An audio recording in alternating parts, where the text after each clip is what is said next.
اور سچا ہوتا ہے۔ اللہ سچا ہے، پھر بولو اللہ سچا ہے۔ 5 تن 12 14 مبالے والے، غدیر والے، کربلا والے۔ اب میری اپیل ہے، اتنے سچوں کو مان کر ہمارے گھروں میں جھوٹ کیوں بولا جاتا ہے؟ میں گل غلط کی تھی؟ اتنے سچوں کو مان کر ہمارے گھروں میں ایسے ایسے جھوٹ کے جن کا فائدہ ہی کوئی نہیں۔ گاؤں میں ایک بندہ چل کے آ رہا ہے، گاڑی بھی سٹارٹ ہے، بندے پوچھے کتنے چلے؟ آندھے ایتھے ہی ہیں۔ اور کل جن کا انتخاب ہے نا، ان کو بندوں نے چننا ہے۔ میں ان کی بتا رہا ہوں جنہوں نے اللہ کا انتخاب کیا ہے، کہ اللہ نے میدان غدیر میں نبی کے ہاتھوں سے کہلوایا تھا من کنت مولاہم۔ آپ ان کی محفل میں بیٹھے ہیں، وہ سچے ہیں یا نہیں؟ سچے ہیں۔ اتنی جتن کر کے میں صرف یہ کہنا چاہتا ہوں، اتنے سچوں کو مان کر آج ارادہ کرو، ہاں عورتیں مرد دونوں مل کے، عورتیں مرد دونوں مل کے، کہ میں بندیاں نو آ گیا بیبیاں آخنا تو مولوی صاحب بندیاں نہ لگے۔ عورتیں مرد دونوں مل کر آج سے کوشش کرو کہ ہم جھوٹ نہیں بولیں گے۔ کوئی بندہ ہمت کرے میں مہلت چھڑا، کوئی بندہ کوشش کرے، میں نے حکم نہیں دیا کہ حکم ہے کرو، نہیں، میں کوئی نبی اور امام نہیں ہوں، حکم اللہ اور نبی کا ہے۔ میں کہتا ہوں جو کوشش کرے گا وہ صلوات پڑھے، کوشش کرنے والا صلی اللہ علیہ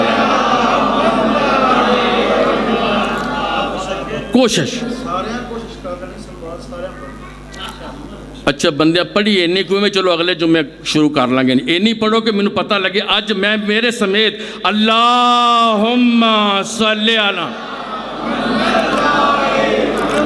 بات تمام ہو گئی، میں مصاحب ایک جملہ بس پڑھوں گا۔ ایک جھوٹ بولنے کی عادت کی کوشش کرے چھوڑنے کے لیے، ایک معاف کرنا، چونکہ 7ویں امام کی شہادت ہے، اور امام کی صف ماتم سے اگر کوئی یہ نہ سیکھے کہ ہم معاف کرنے والے ہیں، معاف کرنے کا ارادہ کر لو، معاف کرنے کا ارادہ بھائیوں کو، بہنوں کو، عزیزوں کو۔ اچھا جتنے بندے مر گئے ہیں ان کو تو آپ نے معاف کر دیا ہے، میرا خیال ہے سارے بندے چہرے بتا رہے ہیں، عورتیں بھی جو مر گئے ہیں نا، ان سب کو جنہوں نے معاف کیا ہاتھ کھڑے کریں۔ مرنے والے کو یار، مرنے والوں کو آپ سب نے معاف کر دیا، کتنے اچھے چہرے ہیں کہ مرنے والے کو انہوں نے معاف کر دیا ہے، تو باقیوں کے مرنے کا انتظار کر رہے ہو۔ اور میرے بھائی مرے ہووں کو معاف کرنا کوئی بہادری نہیں، اللہ توفیق دے تو زندوں کو معاف کرنا سیکھو، زندوں کو معاف کرنا سیکھو۔ امام موسیٰ کاظم علیہ السلام کی شہادت اتنی دردناک ہے، امام حسین کی بیٹیاں کربلا میں تو تھیں، یہ وہ مظلوم ہے جس کی بیٹیاں بھی اس کے پاس نہ آ سکیں، مسافت دور تھی۔ میں نہ امام موسیٰ کاظم علیہ السلام کو پڑھتا ہوں، نہ ان پر مصائب پڑھتا ہوں، چونکہ پچھلے لوگ پڑھنے والے ہیں۔ میں ایک جملہ کہتا ہوں، پردیس میں 3 دن جنازہ پل بغداد پہ پڑا رہا۔ میں کہتا ہوں حضرات، آج 26 رجب ہے، امام موسیٰ کاظم علیہ السلام کا جنازہ یا تابوت یا مصائب پڑھا جائے گا۔ میں امام کو مخاطب ہو کے کہتا ہوں، مولا تیری بیٹیاں نہیں تھیں، یہ اپنی بیٹیاں لے کے آ گئے ہیں تاکہ آپ کو پرسہ بھی دیا جا سکے۔ آپ کی حسرت تھی کہ مجھ پر کوئی رونے والا نہیں ہے، میرا مولا یہ آپ کو رونے کے لیے آ گئے ہیں۔ یہ ہے مظلومیت امام موسیٰ کاظم علیہ السلام کی۔ لیکن میں ایک جملہ آگے پڑھنا چاہتا ہوں۔ تمام مظلوموں کی بیٹیاں بے کس رہیں، روتی رہیں، تڑپتی رہیں۔